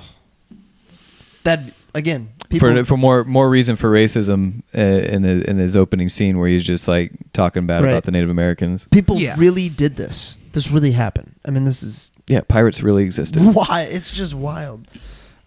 Survival? Anything else? I love that these movies are just expanding Brett's Horizon. knowledge of the world. Hey, you Not just so finished your drink and we didn't even tell him what we were drinking. I feel good about I this did a choice. slight mention. Buffalo Trace. Oh yeah, I thought that was a good choice. Whiskey from Yeah. in the old frontier, Yeah. Buffalo. Buffalo, also very Yeah, good. my father-in-law's favorite bourbon. Oh, excellent. Yeah. Chris Hammond would tell you it's the best bang for your buck bourbon you can find, which is a really solid take. They also own Blanton's, right? Yes, Yeah. I same. don't think I knew Chris Hammond was a big bourbon guy. He's not, but it has the word Buffalo in it, and he's New York, Oh. New York State. Yeah. He's a big, not New York City so much. Not a fan, but It's New York from State. Kentucky though. Buffalo Trace. Yes. Well, basically, Correct. all They bourbon all is are. from all bourbon is If we from want to Kentucky. get technical, yes. Remember when the But buffalo, there's no buffalo in North America. It's actually bison. right. I think Great- you're talking about the great meat. city of Buffalo, and I'm like, I I've don't been wanna, there. I don't. Wanna, Dude, I've been wrong a lot on this podcast. I don't. Let me think about this. We keep talking. We keep talking about buffalo, and all I want to do is just say Tatonka. Tatonka. I don't You guys that know what means. that's from? No. You don't know what that's from? Dances with Wolves. You guys don't know? Dances I with don't know the Wolves? movie well. I've seen it, but I don't know it well Oh, that's a enough to know. very good movie. Brett's probably never seen it. We talked. I have not. We talked a little about the Frenchman earlier. So when the Indians first come up, I'm assuming it's the chief of this tribe because he's wearing special dress and stuff. He walks up and he's like, "I have all these pelts. I need horses." And he's like, "That wasn't the deal. That wasn't the deal." Toussaint is the name of the captain of this French group, Yeah. I think. And finally, the Indian kind of says, "Hey, everything's been stolen from us." Yep. And Toussaint's like, basically buckles and is like, "Yeah, you can have 5 horses." He's like, but I want a girl with big boobs or whatever. And Yeah. I'm like, oh, that's silly. And then I remember the moment I realized he was not joking about wanting a girl with big boobs. That was part of the The trade. Frenchman? Yes. No, it wasn't part of the trade. Mm-mm. You're talking about if you're talking about the girl they stole at That was Pakawa. That was Pakawa. Got it. Okay. Yeah, no. His point in saying that he wants a girl with big boobs was like, I want something that I can't have. Right. You want something that you can't have. It's like when somebody gives you're trying to barter with somebody. Right. And then he gives him the horses. And I was like, oh, they must have given him a girl. Yeah, later. Later he Yeah. gives him the horses. Yeah, I was like, all right. Because got it. the Indians basically threatened him, like, we'll take you out. Yeah. The first scene, Hashtag leverage. the first scene when they made such a big deal about the water bottle getting left for, like, they made sure we knew what Bridger's water bottle looked like when he was Right. tapping on it. Right. They made sure it was clear that Bridger left that water bottle. I'm like, okay, what's up with this water bottle? And I wrote it in my notes. And then finally, when You're it's like, at oh, camp, that's what's up. I'm like, the water bottle. and then Feather. the moment that I'm like, oh, Fitzgerald's got Bridger's gonna be like, I gave this water bottle to Glass. He must be alive. And he's freaking like, it's probably from Hawk. If you're Fitzgerald, are you like, thank everything holy? This is my luckiest day of my entire life. Yeah. Speaking of that, something that they do in movies all the time, or I can't remember where I heard this, but it's like, if you're going to show the gun at some point in time, you better use it later. Type Right. of a thing. And so Right. as you're watching these films, it's not just something as significant as the water bottle, but they'll do that all the time. Yep. Where they'll show you something just so that you know, like, oh, he's going to use this. Right. When- What's funny is when you're a kid or you're like, you feel like you're really smart when you put that together. Right. And they're like, It's a storytelling device. I know. though. It's like, they're like, you're supposed to understand that. Well, no, they want you to feel Right, smart. that's the like, whole You know they what they're want- doing? trying to do that. They know that we're onto their movie magic, and Yeah. they're trying to make sure they avoid any movie magic situations. onto the movie They know magic. that we're onto their movie magic for sure. Other part that I guess it's not anything. It's not something that made me think it's not a hidden gem. But when the horse that Glass is right, because Glass is basically woken up to, I don't know, dozens of Indians on horses trying to kill him at one point. Yeah. So he jumps on his horse, and the horse off the cliff. Did that catch you guys off guard as it caught me? Yeah, because it looks like he's got a plan. Yeah, he's just getting ready to, and then all of a sudden, just horse off the side of the cliff, which honestly led me to realize and remember everything is a resource for Glass. Everything. There's no wasted. One of our buddies, Logan, one of his favorite quotes is, "It's not your resource. It's not your resources. It's your resourcefulness." And Glass is the master resourcefulness. Like everything can be used for his better. So then the horse dies, and it's like crap. The one horse I had. Well, now it's your bed for the night. So I will say that this brings. I have two important questions left for this part. Who did it better, Leo or Luke Skywalker? Oh, man, I'm surprised you came up with that. I actually Googled how many movies had a person sleeping inside a carcass of an animal. Yeah, And those were the only two that I could remember. yeah. Well, who did it better, So, Luke Skywalker or Leo? Or How, Glass? I watched how do you define better? I watched each I Star don't Wars know. movie Just- one time, and I watched them all over the period of 5 days. So remind me, Luke Skywalker sleeps inside of what? Some a yak. I'm pretty sure that's what it's called. It's a made up animal. And dude. is he fleeing from someone? Is he on his own? It's pretty Is he- cool the way he opens it with his lightsaber, if I remember. Yeah, he does. Yeah, and it I has- would need to remember or see the scene also you're if, talking about. to- also if I remember right, Empire Strikes Back. the organs of the yak are very interesting, like a bunch of small fish falling out. Yeah, That didn't but I make think sense. I think he chose to sleep in it, or he got eaten by it, or what? No, to survive because he's caught in a snowstorm. He- So wait, time out. So does he doesn't take out the organs in order to sleep inside of it? yeah, he does. He does in a Revenant. I can't. No, remember if he Luke does. Skywalker does he? Yeah. You sure? I think he just jumps in. If he just jumps in, it's BS. Leo knowing to take out all of the organs, pretty awesome. Why does he know to Yeah, do but that? Leo Why do you didn't- have to do that? Leo didn't use. Can a you light- fit? Can you fit without? I'm I sure don't he think would you have can figured fit. it out. Guys, it's movie magic. The entire Star Wars movie magic. What's your second question? This is at the very end of the movie. Mm-hmm. Does he live? Dude, that was one of my hidden gems. So that's two. I don't Leo, actually know the answer. That's two Leo movies that end with you don't know how it actually ends. Inception and this. Inception would oh, be you the, know how Inception ends. I mean, No, you don't. Oh my god! Wow, there's Looks like some we gotta passion do that behind one.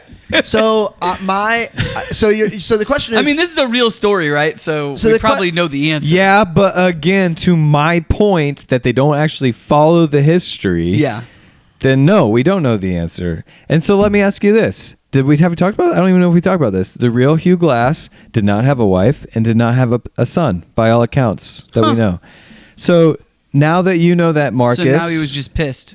So now that you know that, because you and I have gone back and forth on whether or not that matters for this movie, Yeah. knowing that, and you're saying this is based on a true story, does that actually matter for this movie? I guarantee that if I had read the book and knew everything, and then I watched this movie, I would probably be a little annoyed by it. because But since I don't have any Right. clue, Right. and I watched the movie first, I think it's easy for me then to just say, oh, you know what? It's a great movie. It's a great story, and like it for that purpose.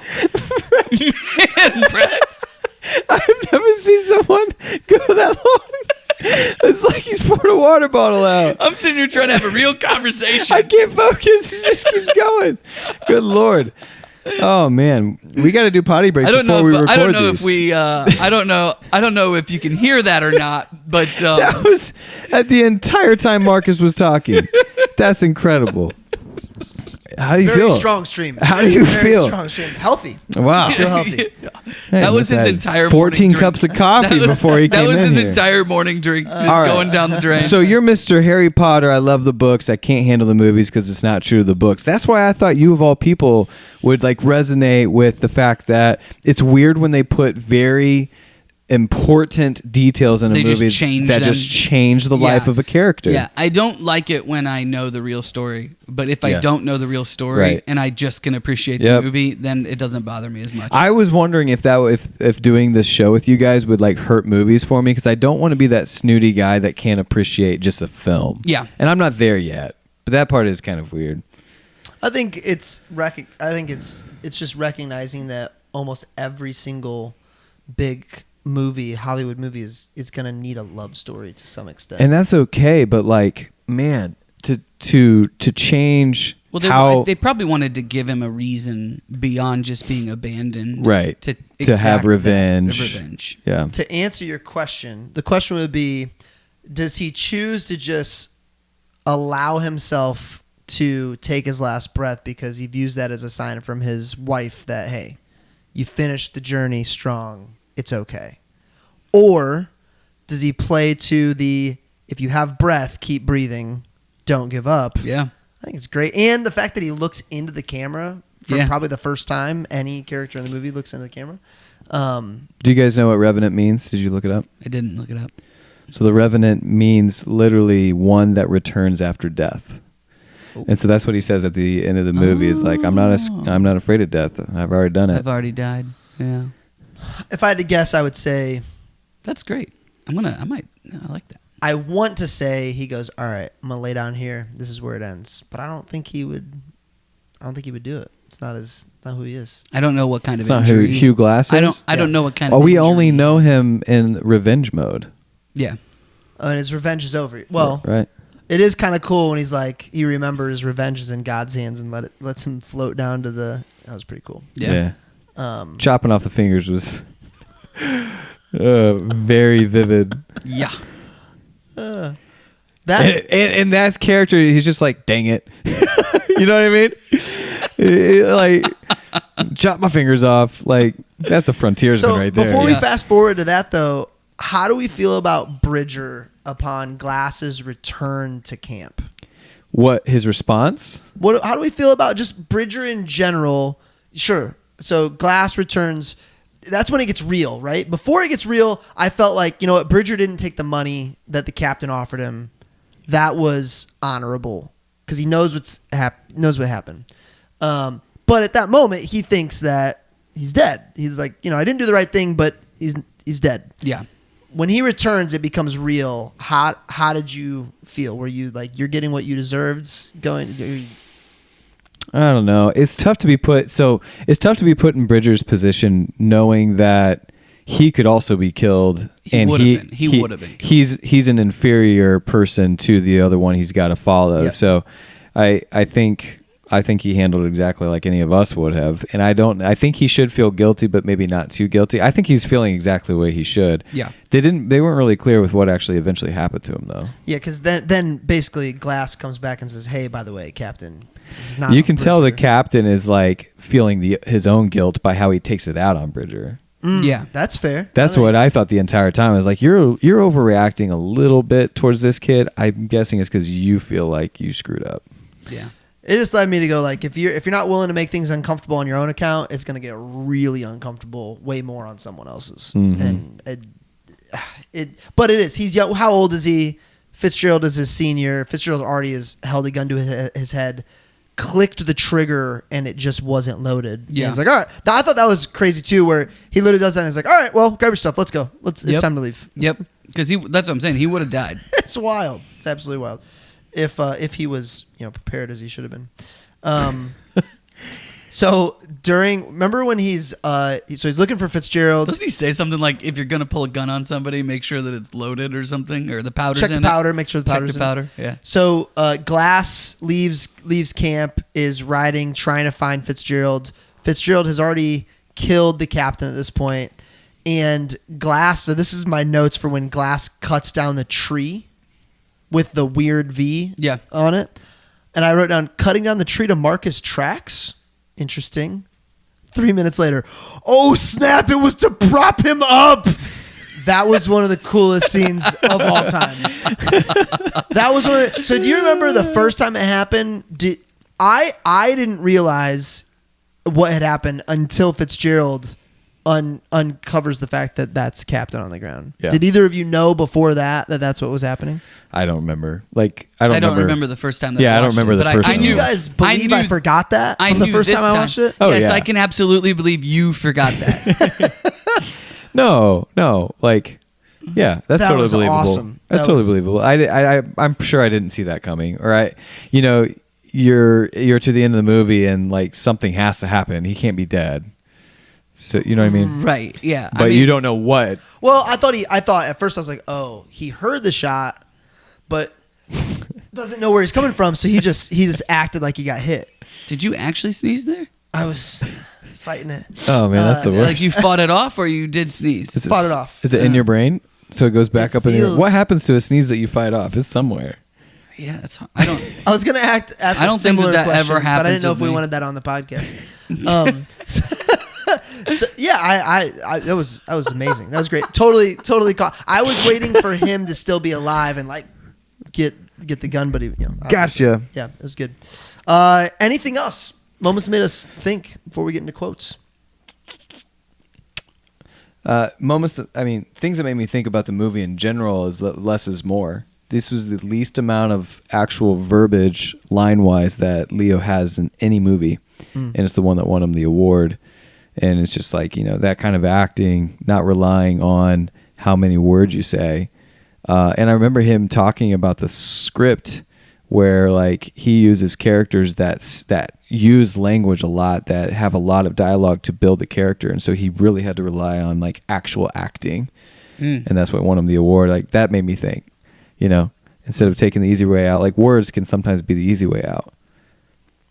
Amazing job. I would love to know. I would love to read the book on him preparing for Leo. this role. Yeah. I did see in passing that there's an actual they actually did a documentary on the filming of this. Sometimes movies will do Oh, that. yeah.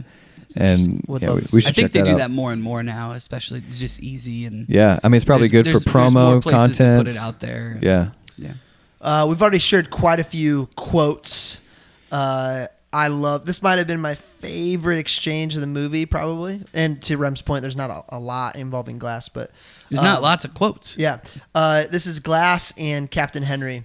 Glass says, "I need a horse and a gun." Henry says, "No, you need rest and something to eat. I'm going after him." Glass says, "No, you'll never find him without me." Henry, "Wait till morning. He'll have a day's head start and get away." Hugh Glass says, "No, he won't. He's afraid. He knows how far I came for him. Same as that elk. When they get afraid, they run deep in the woods. Yep. I got him trapped. He just doesn't know it yet." Henry says, "How can you be so sure?" Glass says, "Because he has everything to lose. All I had was that boy, and he took him from me." That was killer. When he gets back to camp. What other quotes we got? The wind cannot defeat a tree with strong roots. Really liked that. Just the whole exchange with talking about when it's windy. Look at the tree. It's a great quote. And in the movie, out of the movie. Yeah, anytime. we could use that all the time. Anything for you, Rem? Any other quotes? Yeah, I'm looking up the one that made me laugh so hard. So, I can't find the exact quote, but they're sitting around the fire, Fitzgerald and Bridger, and he's talking about This is when he's cooking the he's cooking meat the over pig. a fire. Yeah. Yeah. And he's describing this guy he knew that found God. His dad. He's talking about his dad. Oh, he's talking about his dad? His pops, yeah. And it's okay, yeah. Did you already say this and I missed it? No. Why but- aren't you guys laughing? Because this is so funny. I think if you remember right, I started to watch this movie at like 11 o'clock when we got home. You fell asleep at the end? And is this the end or is this? This is middle to the end. 3/4. Yeah, I think that this was like right when I was falling asleep, so I might have missed this specific exchange. Okay, so he's talking about how his dad kind of went crazy is the way he's talking about it. But he's like, "I found God." and he goes, "Turns out God is a squirrel. Because he was starving, needed something he to goes, eat. Yeah. I do remember. I shot and killed that son of a bee. And I ate it. Oh, man. That scene in my notes, it didn't make my bolded need to bring up, but since you brought it up, what was the point of that scene? What was the point of the scene? Yeah, like what was the... Because they find this village. Bridger secretly gives this Indian woman who's still alive that Fitzgerald doesn't know about some food, walks away. They basically take all the horses and the pigs, and they're grilling this pig over an open fire. Yeah. And Fitzgerald is kind of... there's 2 or 3 scenes with just Bridger and Fitzgerald, and they're trying to show the amount of effort that Fitzgerald is putting into him to make sure he doesn't squeal. And so they show him grilling his pork and handing it to him like, I'm cooking you dinner. I'm telling you funny Taking care of stories. you. I'm telling you about my life. And he does say that many times, like, you're just not a man yet. Yeah, I'm going to show you the way. Yeah. And if nothing more, for hilarious storytelling. Well, but he's also Bridger is... He could blow the whole thing up. Yeah. Right, So exactly. So, like, how many times can we show... If he's not going to kill him, if he's not going to kill him... In the very last time he does this is when they ride up to the town. He says, home sweet home, basically. And then he's coaching him. He's like, now don't go down there. Yep. Don't get a conscience on your way down. Why doesn't Fitzgerald just kill Glass? Not Glass. Like Bridger?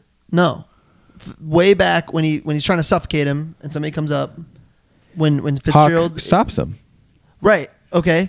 But Then, he has another opportunity to do that when he kills Hawk. Why does he just not... I don't know. That was a little... I think it's because of Bridger that he doesn't. Yeah, I think it wouldn't be believable. I think Hawk goes missing and he's dead. You know what I mean? Okay. And then obviously if he comes back... But you think if he comes back without Bridger, he still gets paid? No. That's why he keeps Bridger alive. Because that would not be believable at all. I mean, all 3 of them die. Oh, it's a rough... It's possible, but I just think he knows he doesn't have good rapport with the captain. And Yep. Any more quotes? Oh, of course, I got 2 more fun facts when you want them. Give me fun facts, and then we'll go to hidden gems. We always These talk are hidden gems. We always talk about... Oh, okay. Yeah. So hidden gems. So we always talk about who turned down roles and who could have played the roles. I think this was always Leo's movie, so there wasn't... I couldn't find anyone that could turn down the lead. But for Tom Hardy's character, Sean Penn turned down the role. And that would have been very different. I am Sam? Yeah. Yeah. I'm sure you could have done it. All great actors can figure it out. Yeah. But man, like when someone plays, so this was Tom Hardy and Leo had a bet that he would get nominated for an Oscar. Tom said no. Leo said yes. The loser had to get a tattoo. Leo won, and Tom's tattoo says Leo's always right. I don't know where he got the tattoo, but it'd be pretty funny to meet. That's awesome. If you meet Tom Hardy, say, hey, can I see your Leo tattoo? Oh, that's great. When we meet him at con, we'll ask. Yeah, when we meet him at con. We'll get a picture with him and put it up on our Instagram page. It's really interesting to think about the people that could. I still think about Robert De Niro being Jack Sparrow. Like, what a different movie that would have been. Like, I can't even. That's weird. I can't even picture that. It's not even close. It wouldn't have been Jack. It wouldn't have been the character that Johnny Depp brought to life. Johnny created that character, right? So, like, it would have been a completely different choice. That was weird. Let's see. Hidden gems. One of my hidden gems was the makeup crew gets a 9 out of 9. I mean, a perfect score. Just from all the blood, the icicles on his beard all the time. Yeah. Just how tattered everything was and everybody was. Like, I mean, those are costumes. Costumes. I mean, all of it. Just, really, just if you do that every single day. Yeah. That's a lot. Leo for 18 months. It's a lot. He has a makeup artist that he travels with. Oh, no way. That's in multiple movies with him. He actually thanks the makeup artist from stage when he wins the Oscar. Nice. We've hit on basically every hidden gem that I already had on here except for this one. I thought that the shot where he's walking alone, he starts as a speck, and then the camera moves into him. so that you slowly realize, like, oh man, that's him. Mm-hmm. And just kind of what I was talking about earlier, this idea that we're just a speck. Mm. We're not even a speck, Yeah. you know? But I don't know if you know the scene I'm talking about, but he's walking in the snow. It's just him. There's nothing around him. There's the mountains or whatever. And you start off with this really big scene, and it literally looks like a rock or something Yeah. until it gets closer, and they take their time getting to him. Yeah. So we talked about cinematography, but that specific shot, I was like, man, that was just so good, so beautiful. It'd be cool to see director's notes on each scene and like, okay, here's what I want the audience to feel in this moment, or here's what I'm trying to encapsulate during that. Well, and it also shows just how long of a journey he still has. Yeah, it really Right? depicts everything. I mean, it's just like, wow, he had to go a long way. Do we know how far he had to go? Mm-mm. No? Because we don't even know what state he's in. Well, that's true. Apparently, he was in South America.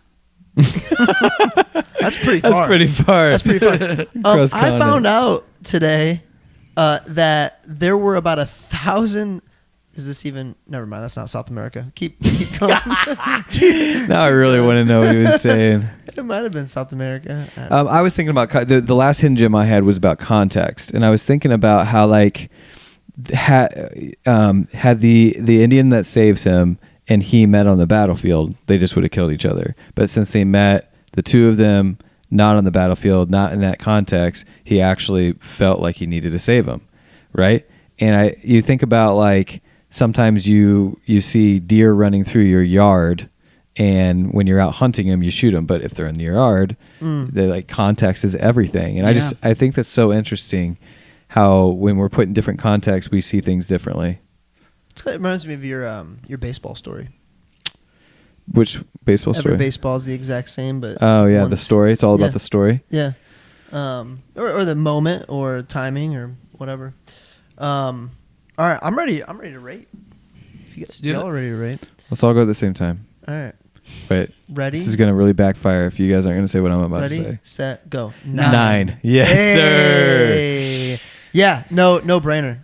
Yeah. Yes, a 9. I mean, I thought about giving it like an 8.8 or something, but this is a 9. It is. A 9, man. It is a 9. There was so much that they did in this. Well worth the $123 million. Do you know what it grossed or It what? was so good. No, but I can look it up real fast. Man, so this director, we already found out he did Birdman, and we said that was after or Before. Birdman was before. this. I don't feel like Birdman is a big, huge budget compared to this No, it was an art house film. situation. So that's pretty cool to be able to do both. But also to have that type of success, to be given the freedom to think this big. This is crazy. So the budget was $135 million. Opening weekend, U.S. and Canada, $474,000. Like that would be a little scary. Whoa, time out. Yeah. That's it. Opening weekend, they didn't even do $1 million? Nope. Isn't that wild? So the gross U.S. and Canada made their money back, $183 million. Gross worldwide, $532 million. That's a lot of dollars. Yeah. Wow, that's what's can you Google real quick like top opening weekends all time? I mean, I think wasn't it Avatar? Wasn't Well, Aquaman? Wasn't Avatar- Aquaman? Aquaman. There's some Marvel movies that have been massive first weekend. We beat Spidey. My head does go to that every time we say stuff like that. So Avatar, just for context, Avatar, which I think ended up beating Titanic and Terminator 2, which are all James Cameron. This doesn't make sense. Maybe I'm wrong. The budget for Avatar was $237 million. I know it was epic. Yeah. Going into it. They made $77 million back opening weekend. That's right. Your number for opening weekend. I have doesn't to be make off. If you would have said no, 44 million. Did you say 77 million back? Like they made 77 million more? 77 million. No, just back. Just Total gross worldwide, $2.9 billion. Yeah, under $1 million feels very strange.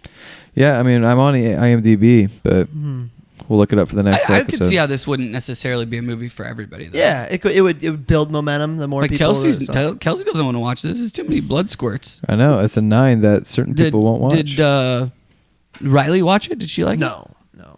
Not You a didn't even Riley try? movie? Not a fan. By the way, Riley said I'm a liar because on a recent episode, I said that I say no to our kids way too much. Yeah, you did say that. Yeah. And she said I never say no. Man, you can't win. You're getting it from both ends. I kind of like it. There are moments where you're like thinking, or you're laying in bed, you're like, what should All we right, talk about? so I now never a have that quick issue anymore. a quick Google puts it at 31 million gross weekend. So I'm wondering if maybe they just missed a zero on IMDb. So yeah, they definitely it's between 31 and 40 million. Man, Was how probably much money are these studios playing with? a lot. Jeez. Well, and a lot of times too, it's not just the studio, but you look at everybody who's an executive Financier, producer, yeah. they're putting money in. How many people are getting paid on the Royalties? continued royalties of ticket sales, getting paid on continued streaming? I don't all know. that? As I understand it, it's everyone that's listed. Yeah, Everyone that's in the credits? I believe so. Wow. No, I mean, so probably not makeup artists and people like that they give credit But to, cast? but everyone cast wise. I do think that there's people like around here, or good example. One of my fraternity brothers, his name's doesn't matter. One of my fraternity brothers, his big brother, is the little kid in A League of Their Own. Oh wow! Because they shot a lot of A League of Their Own In Indiana? in Evansville. At Victory. Oh, No, it was in- Evansville? in I thought it was- Evansville. Mhm. And he's from that area, and that's his big brother. Wow. And it's not very much because He gets a didn't check get every paid month? Very much, but I think every year he gets like a little check still. I mean, just think about the amount of films. Holy cow. That are man. out there if that you're are really bringing successful in- and you're in 5 successful films. But that's what I ever. was talking about. That's like what I was originally, talking about with Orlando Bloom. But I don't think that every single deal is the same. No, and and now with streaming, they've redone deals. So like Matt Damon was talking about how like if a movie didn't do well at the box office, you still had DVDs. Like a lot of people just DVD stopped sales. going. Yeah. So then you would get DVD sales and then rental sales from like Blockbuster. Oh, no And way. Now you don't get that, so you have streaming deals. Well, this was the Scarlett Johansson issue, I think, with Disney, was she didn't have a streaming thing, and they went straight And they went to straight, it. so she got cut out of a lot of money. Yeah. You know she's married to the guy that does Weekend Update? I didn't know that because Michael Chu makes fun of him a lot. That's the one portion of that show that I feel like I can still laugh at pretty consistently. Honestly, all those skit shows and even Jimmy Fallon and stuff, I find myself only watching like the reels that they post. Yeah. I never watched like a whole one of those shows. Yeah, I do think that the being able to post like reels of all of the different things, it makes me feel Has like it I don't caused really them to have to just- watch it. Yeah. But has it caused them to lower their standard on, we're just going to throw things that stick on the wall because if we get one viral moment, it was worth it? I mean, or was it never actually that funny? I don't think it was ever that funny. I mean, I will have tell you right They now. have a lot of duds. Like Chappelle Show was just that know. funny. We all just know of Yeah. the really good ones Chappelle Show was only like what 2 seasons over time. It was short. It was. I want to say it's A lot of 2 times seasons, with- but it was not a lot. I want to say 3 or 4. A lot of times with big hits like that, like they hit it big early and then they start to phase off. So like I don't know what Saturday Night Live or In Living Color, any of those were like in their first couple seasons, but then it becomes old and Freaks and Geeks. You ever watch that show? Judd No, I know you Apatow. like You've that brought show. this up so much. I've never watched. Judd Apatow's show before he started doing movies, Yeah. and it's an amazing show, and I couldn't believe it didn't get picked up for a second season, and it's got huge names in it. Yeah. James Franco, Seth Rogen. That could be the issue. These dudes knew that what they were worth, and they weren't. There is a I saw who's the guy that plays in Seinfeld. There's Jason Alexander. Yes, Jason Alexander says that the Seinfeld deal where they agreed to $1 million per episode ruined the expectations of Yeah. all sitcoms Yeah. forever. And Because that's why people expected they wanted their money. I mean, it's like when a new quarterback gets paid, that resets the bar.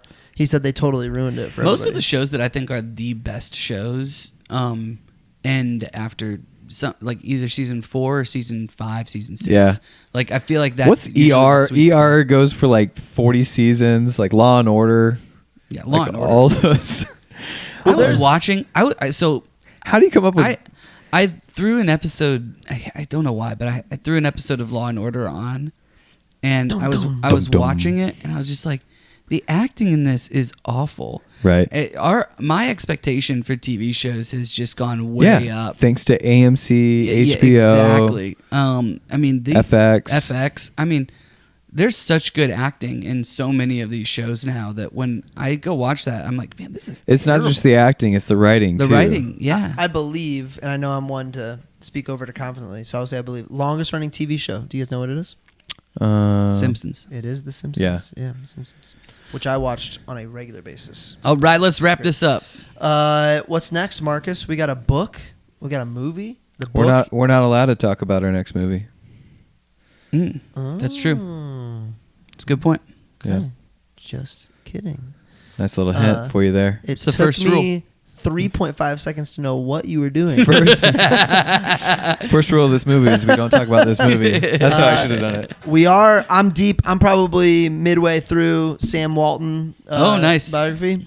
I'm just getting started on it. I love So I'm guessing you're listening to it. Yes. Because if you try to find it on Amazon just to buy it paperback, it's like, I don't know if it's the most rare book of all time, but you can't get it. Really? And Yeah, it's I like tried- hundreds of dollars Yeah, to get it's it. expensive. Yeah, Oh, wow. It's very strange. Interesting. Maybe I might go to the library. him or his wife said something to get canceled before and nobody wants to publish it. That would happen nowadays. I'm would learning happen. a lot. I'm learning a lot. Pretty awesome story. And then a movie that we won't talk about. Can't. Well, we will. How's your headache? Good? Yeah. I think I'll be all right. Want another Red Bull? Nope. Want to end this podcast? Yep. Okay. All right. Next See time y'all on The later. Cover. Bye.